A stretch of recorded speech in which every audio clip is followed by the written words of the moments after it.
So welcome, and especially for those who don't know me, it might be confusing because I'm under Karna's name and Karna's under my name. I was just realizing that. Um, but my computer was not working and it just shut off randomly this morning. So I thought, well, let's give Karna that computer just in case it does it again. So um, I am, as Adam said earlier, I volunteered to talk about my faith story, my faith journey, and I'm excited to do that. I was kind of surprised by just how much I learned about myself even in the last 2 days as I tried to put some of this together. And um,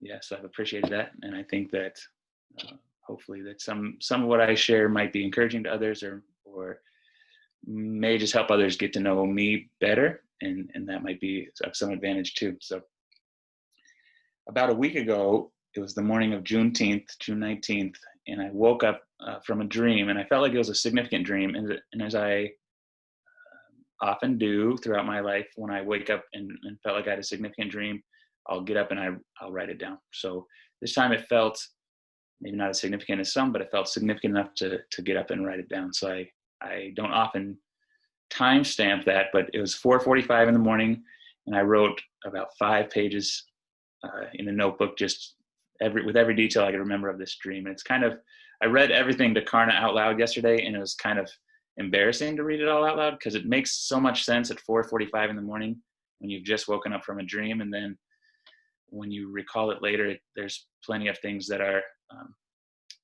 silly, for lack of a better word. And so I might share a little more about my dream later, but I'm going to start by sharing kind of one of the main themes I saw from the dream.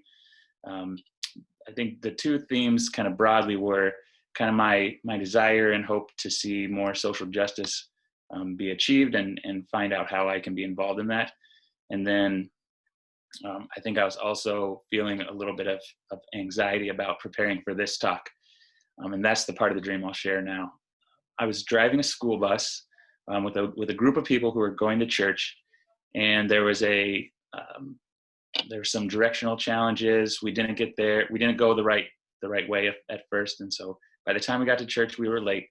It happened to be a big church, which is kind of surprising because I haven't been in a big church for quite a while. But we got to church. I was late. I was trying to be kind of not draw attention to myself being late, and I was walking around the upper balcony, and I ran into Adam. And Adam was glad to see me because I was supposed to be speaking that day. And he's like, "Oh, great! I'm glad you're here." And I thought, "Oh shoot, I'm supposed to be speaking today, and I haven't done anything to prepare." And so then Adam gave me the church laptop and said, "Here you go. You can put your PowerPoint slides on this." And I was like, "Oh no, I think there's only about one more song left before I'm supposed to speak, and I don't think I have time to construct the PowerPoint slides." And I thought, I do, it is my personal story, so that's all coming from within. I don't have to do, extensive biblical research. I don't have to find a topic. It's all about me, and it's all within. So I should be able to pull together a message in the next song, but I don't think I have time for the PowerPoint slides. So when I woke up, before I got up and wrote the dream, I thought, well, it's probably about time that I started thinking about what I'm going to share besides just, well, it's my own story, so I know what to share. So there's also a sermon joke that came to me in that dream that I thought was amazing at 5 a.m. that day. And I thought, oh, that's a great joke. I will share that, but I think it's not good enough to share. So Karna can attest to the fact it's not a good joke. So, but at 5 a.m. on June 19th, I thought it was a pretty creative, clever pun. Partially out of that kind of experience, I was starting to write things down. I thought instead of paint a narrative with broad strokes about my faith journey, I wanted to just share several very specific small stories to maybe kind of glimpse somebody's, for you to glimpse part of my life, and maybe the stories in themselves will share more than what I could summarize in a narrative, or in a, just giving you the big rocks of the story. So I'll just dive in. I'll try to keep the stories pretty brief. There might not always be enough context for them, but I think just by sharing some of the details I remembered as I reflected over the past week or so, might be the best way to share it. So the first story comes, I think I was 5 or 6, and I remember being in a church service, and there was an altar call at the end saying anybody who wants to ask Jesus into their heart should raise their hand. And I remember having kind of an internal debate saying, should I raise my hand? Should I not? I know I already believe in God. I know I already have wanted Jesus to be a part of my life, but I don't know if I've officially prayed this prayer. And then there was a secondary fear that even if I have officially prayed the prayer in the past, that maybe I have sinned in the meantime and haven't confessed some of that sin. And so maybe I would still be going to hell. So I should probably raise my hand, go forward, and just be sure that I'm good. So I remember I went forward. They took us off into kind of this back hallway, and they were, I think that's where we prayed, and they distributed Bibles. And I remember even at 5 or 6 feeling a little bit guilty for taking a Bible, because I knew I had Bibles at home. I knew I was probably already a Christian anyway, but I was just going there for my own kind of reassurance. I'll skip ahead to another story of when I was probably 7 or 8. And this, I guess I'll preface that some of the stories will be specifically having to do with faith, and some of the stories will have something to do with social justice, since that's been on my mind lately. In the last month, it's been on my mind lately, as in the last 7 years. And I feel like it was interesting as I reflected on my faith story to see kind of how it pops up in different ways, even throughout my life. So about 7 or 8, I remember kind of realizing as I was watching Wheel of Fortune, I remember realizing this very clear kind of hierarchy for how I would cheer for the contestants on Wheel of Fortune. And I don't remember all the details, but I just remember I would typically cheer for men over women, and I would typically cheer for anybody who was black over anyone who was white. And I'll just leave that story at that. Another thing I remember right around that time of my life was telling my mom, I said, I'm pretty sure I never want to get married, but I do want to adopt a black child, or specifically a black boy. And as I've thought about that over the years, I'm not sure exactly where that came from, or I just knew that was a part of me, and that stayed kind of with me for quite a while. And eventually I decided I wanted to get married. But still, there's a part of me that says, adopting a child of color, is it good? Does it maybe cause more harm than does good? And so that's something I still wrestle with, but that's been in me for a number of years. Another story is from 1992 or possibly early 93. So that would put me at 8. And I was sitting in the back seat of my friend Teddy's car, and I really was curious to know how his mom voted in the 1992 presidential election. And I thought, well, let me confirm that his mom voted in the same way that my parents voted for. And I said, did your mom vote for Bush? And he hesitated, and I thought, ooh. I said, maybe Ross Perot? And then he still hesitated, and I thought, oh, maybe Clinton? And I thought, well, I thought that his mom was a Christian and that she really served God. And I know she smokes sometimes, but I didn't think that she would vote for Clinton. Skip ahead several years. I guess this was over the years. It's somewhat of a specific memory, but I don't know how old I was. I remember having a discussion, mostly an internal discussion, but also a discussion with my mom specifically about her siblings. She has 8 siblings, and maybe half of them go to church and half of them don't. And I remember having this discussion of who in her family were Christians and who were not. And even of those who went to church, I thought, I don't know if their church is actually producing disciples of God, or I don't know if those churches are actually as serious about following Jesus as I am, or the people at my church. So I was only confident that one of her siblings was actually saved, and I was confident that probably at least 4 of them weren't saved. And that's, I guess, one example as I've looked through a lot of examples of kind of a judgmental attitude toward others. Another example of that is when I was in middle school. I was homeschooled for 7th and 8th grade, But in 7th grade, I went to the public the public middle school to join their basketball team. And I felt like that was overall a challenging experience. But one element that seemed positive was this man was an assistant coach. His name was James. And I had known about James because my dad and sister had been in a choir where they got to sing with a lot of like contemporary Christian music artists. I don't know exactly what year, maybe 96. And so I'd seen this person through the choir, so I knew he was a Christian. And then something about the way he interacted with the other coaches made me start questioning that. And then this is one of the more interesting stories that I've thought of over the last couple of days, because I don't know why I questioned whether or not he was a Christian, besides the bigger fact of why was I spending my time wondering that anyway. But I almost think it might have something to do with just his association with the other coaches and the way he interacted with them. One coach seemed clearly not Christian to me, because this is kind of funny for those who know that I like to run a lot. I was one of the slowest people on the team.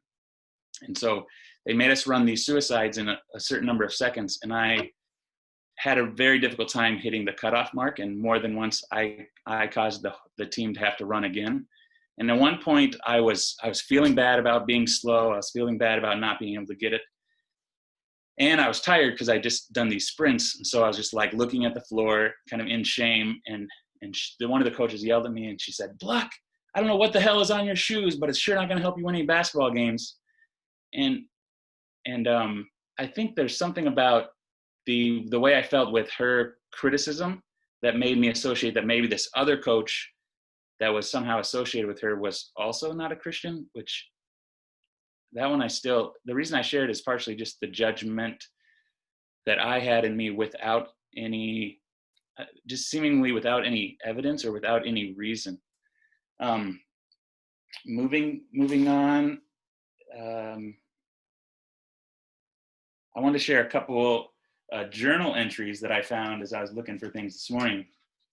One of them is from August 16th, which is Caslon's birthday, which makes it kind of fun. 1995. So I was just barely turned 11. It says, "Today was a good day. I worked on my Lego ship." That's all it said. And the reason I share that is just because it was Caslon's birthday and she's been really into Legos lately. So I thought that'd be funny. Later in that same notebook, so I'm assuming I was still 11, I had a prayer list. And I thought it was interesting just what was on my prayer list. It said, "Our leaders, grow in the Lord, family, salvation for my relatives, that it would be easy for me to pray, to be a good witness, the Hill Singers and Williamsons, which are both, they were missionary families, Vacation Bible School, new kids in church and families, become a better prayer warrior, Bruce," I don't know, I can't remember who Bruce was, "not be selfish, don't judge, and have more faith." And I found it interesting as I recall all these kind of like full of judgment attitudes I have. Even at age 11, I had a recognition, like I recognized that I had a tendency to judge others, and that was my prayer to not judge. Along the way, somebody told me that the church that I went to was a full gospel church. And I don't think anyone explicitly shared, but I think I am inferred that if our church was a full gospel church, then other churches must be only partial gospel. And there was parts of the Bible they believed and parts of the Bible they didn't believe.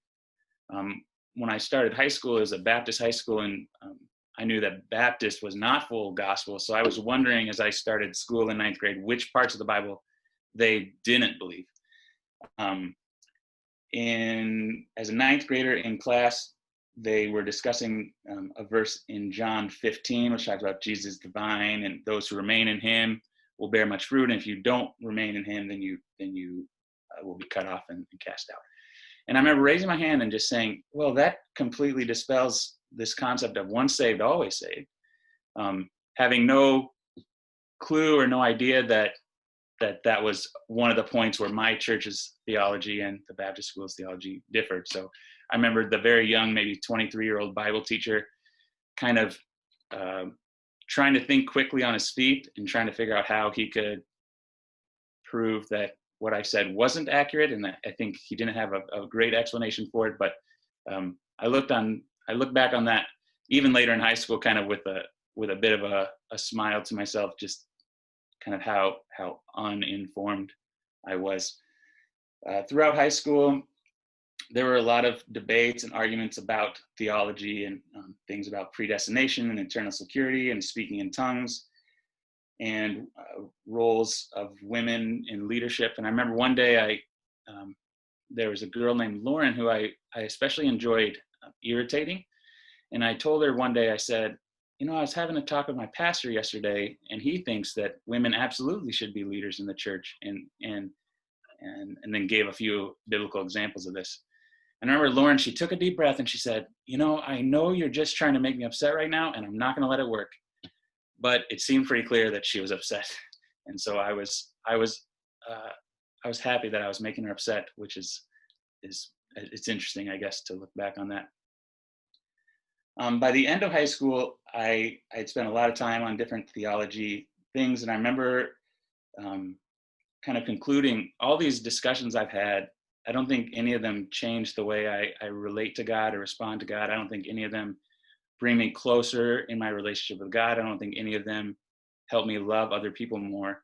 And so I remember making the choice that I wasn't going to care so much about different theological debates or discussions or different elements of I guess those theological differences that people have, because I found no value, or very little value at least, in those discussions, particularly for me personally. I thought maybe there is room for that for others, but for me, I think it doesn't seem to help me grow or thrive or love others more. I also realized through that time that there isn't parts of the Bible, at least the school I went to, there was no parts of the Bible that people didn't believe. They just read them differently than I did. And I think that was maybe my first eye-opening experience as far as kind of another clan, for lack of a better word, within Christianity of, just because they don't believe everything that I'm taught at my church doesn't make them any less Christian, doesn't make them any less of a sincere follower of Christ or a believer.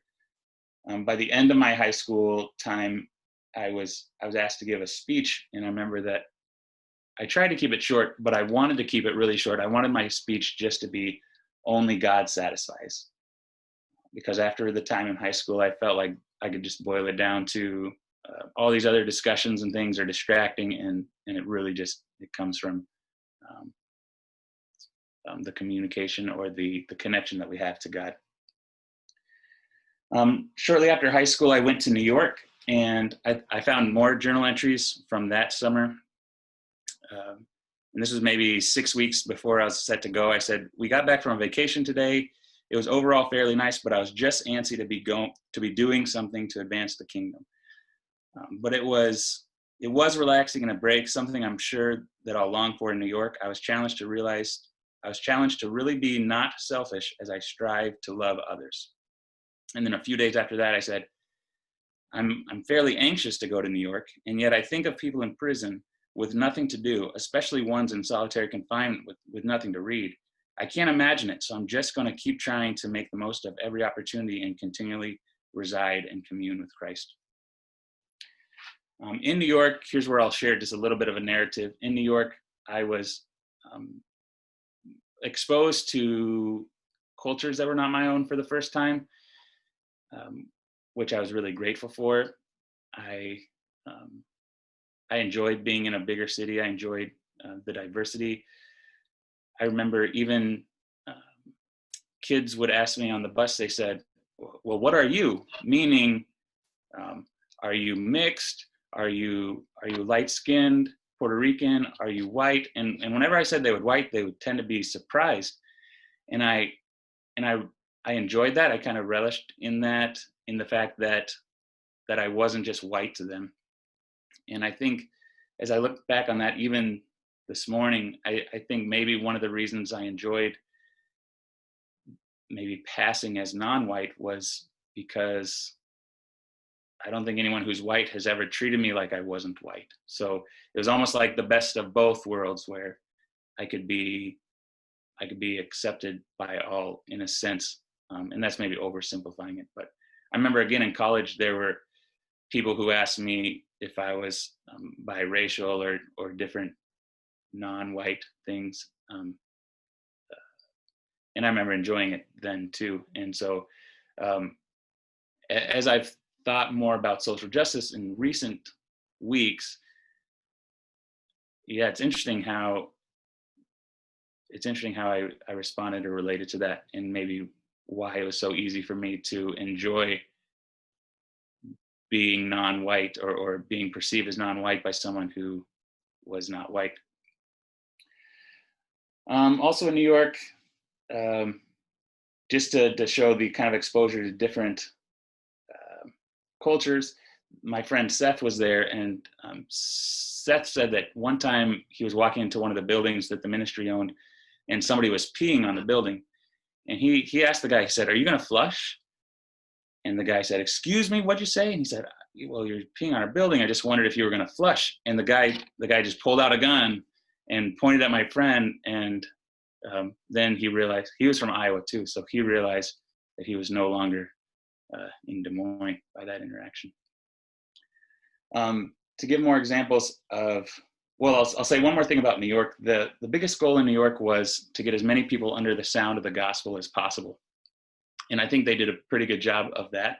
About 18,000 people, mostly kids, each week were hearing kind of the message that we had to share. And I think that there's some benefit in that. Even at the time, I thought, well, this seems great, but if we focus just on the numbers and we don't actually focus on lives being changed or how we're loving others, then I think there's something missing here. I remember feeling not very fulfilled in some ways in New York, and I thought, well, James talks about ministering to orphans and widows, and I think if I do something more extreme than full-time inner-city ministry, then that might make me feel more fulfilled. So I remember going to trying to start working at an orphanage in Haiti, and I was there a few different times for about 6 weeks or 7 weeks in total. And I remember in Haiti, it was difficult because they didn't really have much for me to do. I was trying to join a ministry where there was not necessarily an opening for someone new to join.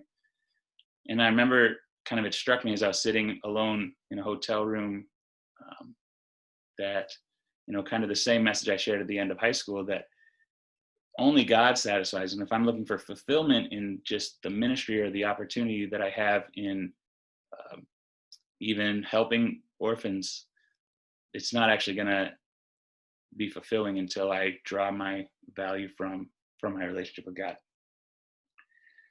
One more story about judgment, maybe two more stories about judgment post New York City. So this would have been, I would have been about 21. My friend Seth, who I shared about earlier,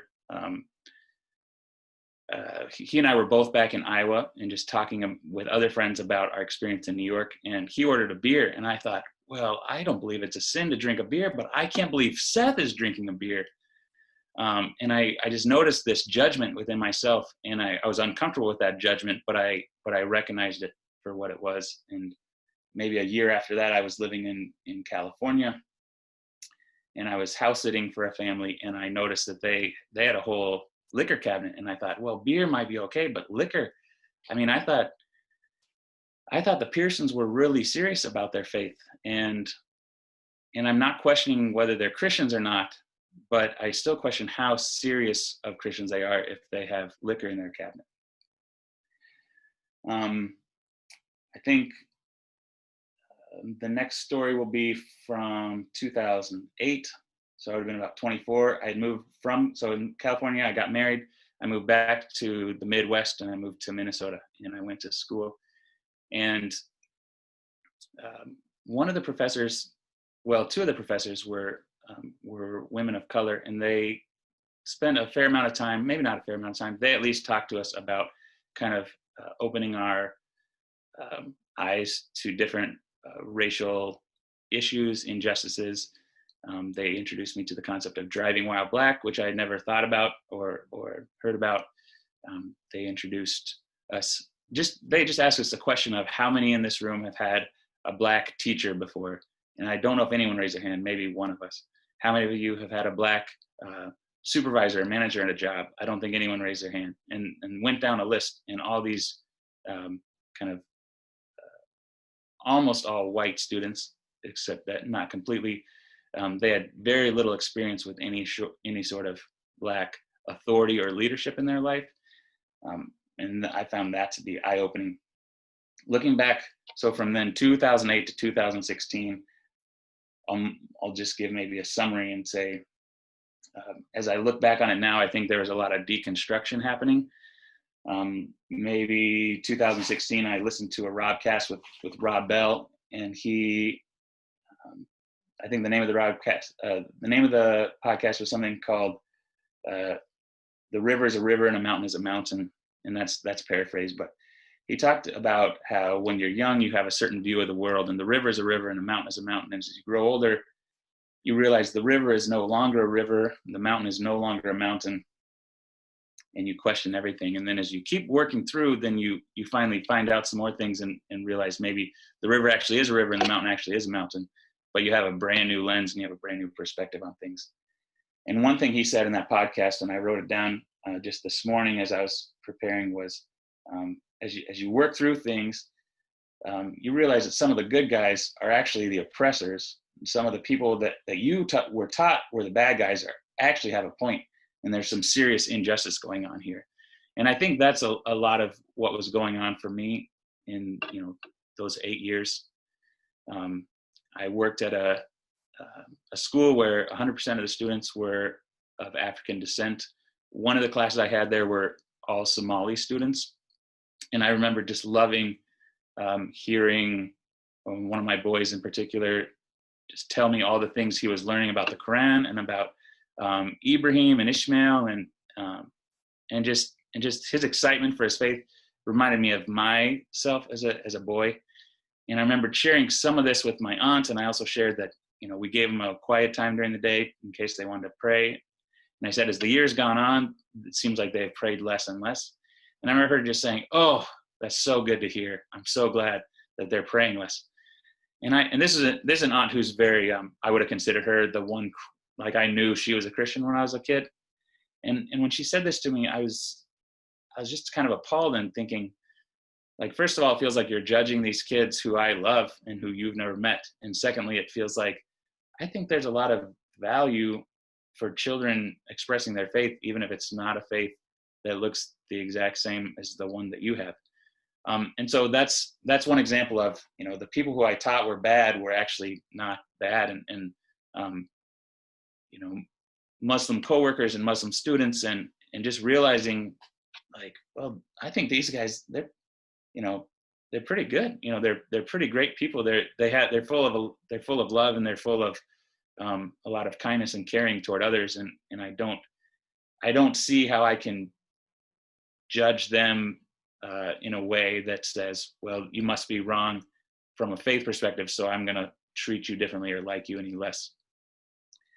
And I think that was a big kind of part of my journey of hearing more and more Christians, either in the news or in different areas, that seemingly were lacking in love, to put it mildly, and so many people who were, not Christians, so to speak, seeming to be full of kindness and striving for justice and speaking out against evil.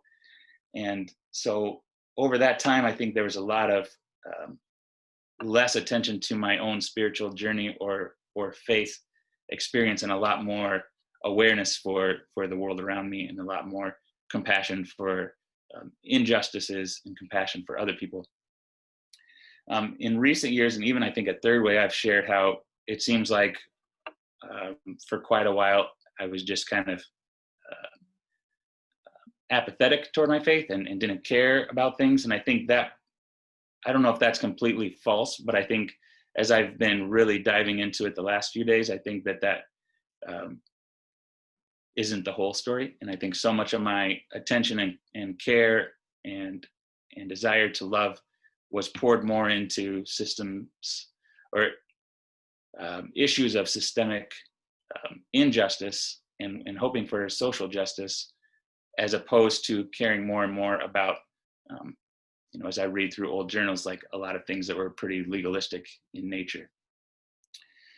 In 2016, I went through a separation and divorce, and that caused me to question everything. I remember walking down the road one day thinking, well, where do I gain any of my sense of value or worth? Is it from the love from others? Well, I was just rejected by the one that I loved the most. So it seems like that's not true. Is it from a love from God? And I remember thinking, well, I'm not even convinced that God exists anymore.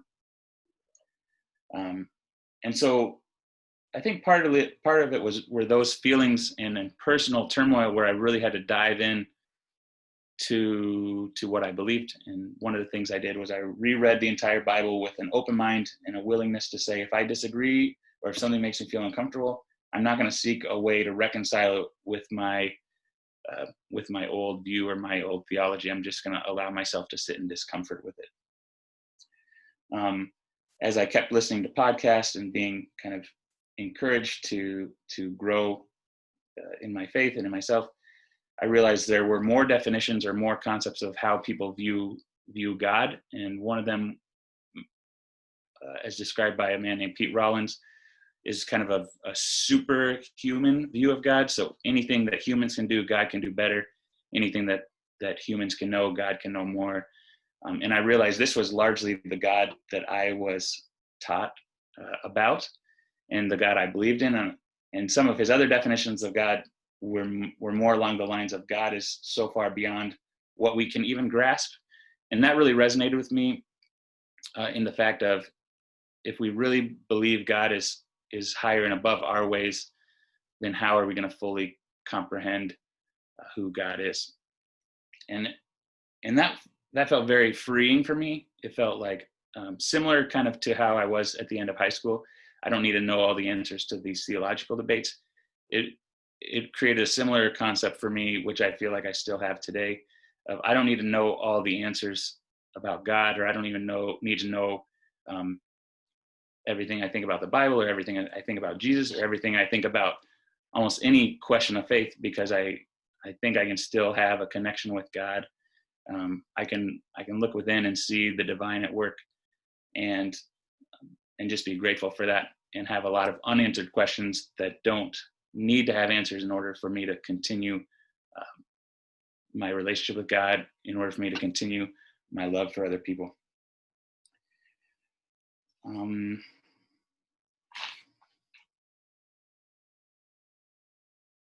So I think I'll maybe conclude.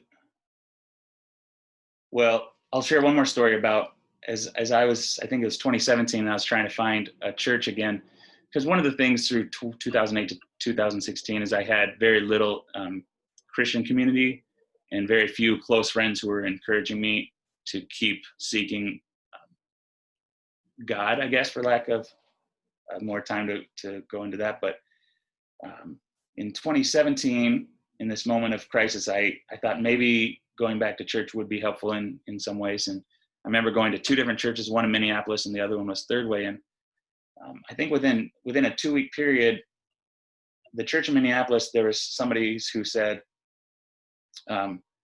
the Bible shows no signs of sexism. And they also said that if you question sin nature, just look at a baby and think about how much they cry, and that's a perfect example of how we're born with sin.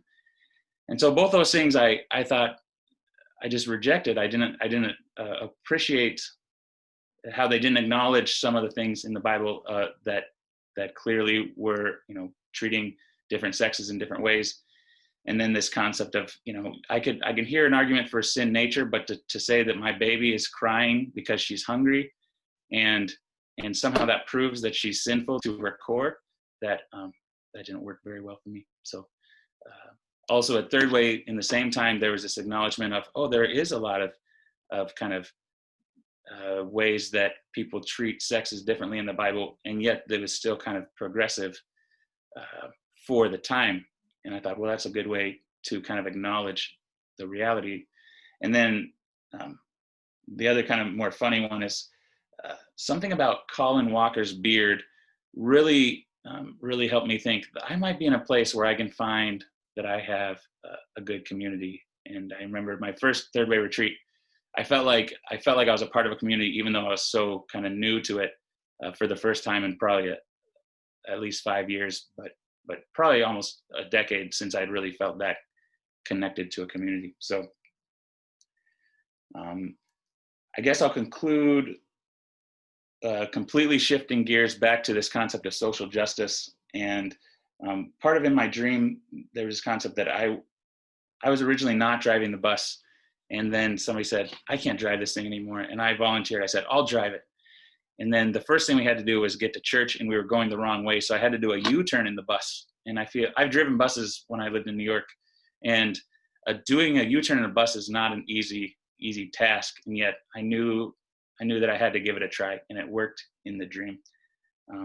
Part of the dream too, there was this concept of going slow, because if you drive the bus too fast, you could hit and kill pedestrians. And I think, I could dig into those more on my own, but I think so many of those were just examples of like this huge task of seeking justice, social reform, like trying to reverse systemic racism and different things. And it's like, well, first we have to be willing to jump in the driver's seat of the bus. Secondly, we have to try to be willing to do tasks that seem impossible, like a U-turn in a tight space when you're driving a bus. And then the go slow, I feel like, could be interpreted more than one way. I think I don't want to go so slowly that I lose any momentum or progress toward these things that I'm feeling have a chance to actually be changed, because of so much of the country is paying attention to them. But I also don't want to go, I don't want to go so fast that I'm killing pedestrians in the process by just running over, having an idea in my head that I think is great and running with it, but not taking the time to listen and being informed and educated to realize that actually might cause more harm than good. As we've talked at house church and on Sunday meetings, we've talked about different ways to be involved, and there, I've heard more than once, there are no easy answers and easy fixes, which I agree with. But I thought I'll at least just share some things that I've been thinking about that might resonate with other people, or it might not. But identifying your own racism, I think that it's really easy to reject that there's racist ways in us, but I think there probably are racist ways in all of us. And I'll go back to my story when I was in middle school about the coach who I assumed was a Christian, then maybe he wasn't. He was a man of color. And even this morning, I realized for the first time, is there anything that was within me that I assumed that he wasn't a Christian based on some interpretation of the way he just lived his life that maybe I was less familiar with and assumed it was bad, like maybe loud stories that he shared while talking to the other coaches or something like that. And I think it's real tough to kind of wrestle with your own racist tendencies. And so that's one thing I've been trying to go into and allow myself to do. Another thing is lean into my own discomfort. I've shared a house church, but I watched the Netflix series When They See Us recently, and I feel like it was very difficult for me to watch, and yet I think important for me to watch, and kind of the reminder that I can just turn it off whenever I feel like it. And somebody who feels unsafe in an unjust system, then they can't just turn that off and walk away. So allowing yourself to feel this the discomfort. Reading books, educating myself. Inner healing work. Abby mentioned this a few weeks ago, and I know some people are reading the My Grandmother's Hands book. I'm not sure if I got that title quite right, but I think it's great to be able to look and resolve some internal things that are built up within probably all of us. Donate money. I think that it's kind of easy to donate money if you have enough, and it's also easy to kind of brush that off as, oh, that's not a very good way to get involved. And I think for me, I think it's not enough to feel like I'm doing well because I've donated money, but I also think donating money is an important aspect of that. Volunteer time. Just listen. I think this goes along with feeling allowing myself to feel the discomfort. I think I can read articles and one says you should do everything you can to be a white ally, and another says if you call yourself a white ally, that's another form of white supremacy. And I think, well, I don't know who to listen to always, but I think it's okay for me to read multiple views and read each one and say, well, maybe calling myself a white ally is white body supremacy, or it is still a form of thinking of myself as better, thinking of myself as having the answers. I think starting conversations with friends and family, I think those can be uncomfortable, and I'm continually encouraging myself to be able to go there. Admit to myself when I see racist tendencies in systems or in things that I assume to be okay. Kind of along with that is reflecting on my own practices, both personal and professional. I know that, Adam talked about possibly giving up an inheritance, and somebody else in response to that talked about just home ownership, and the way they were able to get a home was by a gift from a family member, and maybe passing that gift along to someone who doesn't have that opportunity or privilege is a way to challenge ourselves. Seeking policy change or becoming involved politically or social activism, and I don't think that resonates with everyone, but I think that that's something that any of us could at least explore. Recently, I heard about immersing yourself in another, maybe not immersing, but exposing yourself to another culture through different media sources or books, and not just books about Black pain or racism, but books by Black authors that are, that are just literature or other forms of art, like movies or music. And then identifying ways that I benefit from my privilege and from my place in society, and just knowing ways that I benefit, I think are easier for me to then figure out ways to either help or seek reform. So I think one of the other messages I shared was all about love, and I think I'll end with just a kind of a reminder to love others and to love even ourselves. That was one thing I learned kind of in the last several years, is that if you don't have love for yourself, it's hard to truly love others. And seeking that connection with God is also more difficult if you have this very negative view of yourself. So yeah, that's maybe longer than I expected it to go. Thanks for hanging in with me. And if there are any questions or comments, if we still have time, I don't know if we do have time or not, but I'm open to those. Yeah, let's take a few minutes for any questions.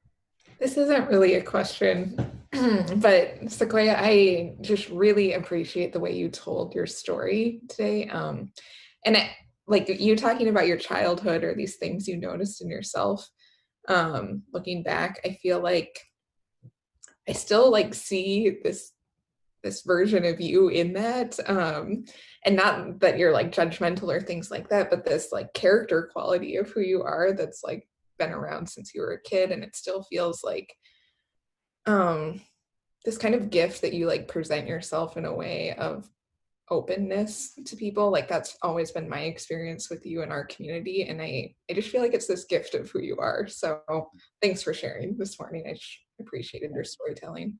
Well, thanks, Hannah.